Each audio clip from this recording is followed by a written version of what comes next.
Bonjour, pour cette capsule pratique, je vais vous présenter l'empreinte écologique.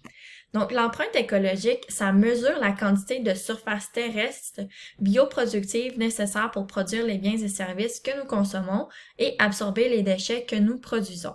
J'ai mis ici le site qui vous permet de calculer votre propre empreinte écologique. Ça peut être très intéressant là, puis ça peut être vraiment eye-opening sur le genre d'activité qu'on a dans le day-to-day et comment est-ce que ça a un impact là, sur notre planète et comment ensuite on peut changer ces activités-là de notre vie pour aider la planète et réduire notre empreinte écologique de l'année. Je vais également mettre le lien dans la description de la vidéo, donc vous allez pouvoir y accéder rapidement. Donc, je commence ici par quelques statistiques sur l'empreinte écologique. Donc, en 2014, l'empreinte écologique du Canada était de 8,28. Donc, ce qui veut dire que ça prend 8,28 hectares de la planète par Canadien pour répondre à la demande en ressources et absorber les déchets environnementaux, ce qui est vraiment beaucoup. Et si chacun avait le même mode de vie qu'un Américain moyen, la population mondiale aurait besoin de 5 planètes bioproductives afin de nourrir, habiller et héberger chacun d'entre nous. Donc, avec cette affirmation-là, on peut voir là, qu'il est vraiment important de réduire notre empreinte écologique en changeant nos habitudes là, de notre vie pour être plus écologique et sauver notre planète avec les années. Également, les Américains gaspillent suffisamment de nourriture chaque année pour remplir 91 Empire State Buildings. Donc, à l'échelle mondiale, nous gaspillons un tiers de tous les aliments produits.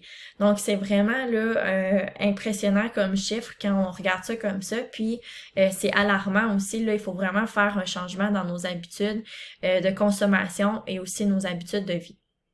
Donc, la première, je vous réfère à la première image qui est en haut à gauche. Donc, ça, c'est comment l'empreinte écologique est répartie dans le monde.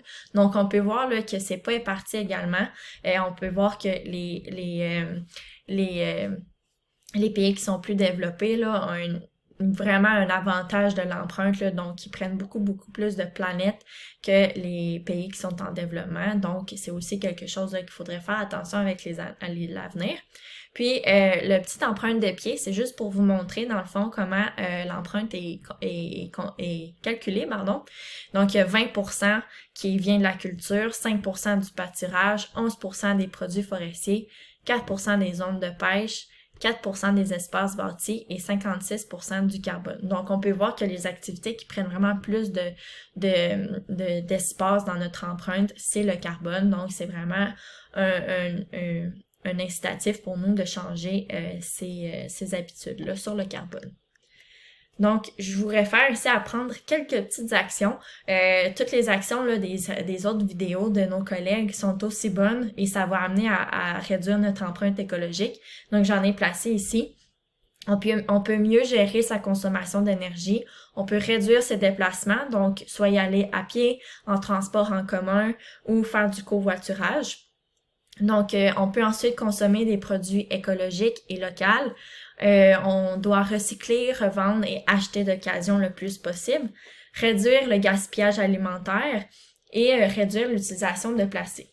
Donc ici, je vous donne seulement 6 exemples de qu'est-ce qu'on pourrait faire pour changer, mais il y en a vraiment beaucoup plus. Là, les actions là, sont innombrables.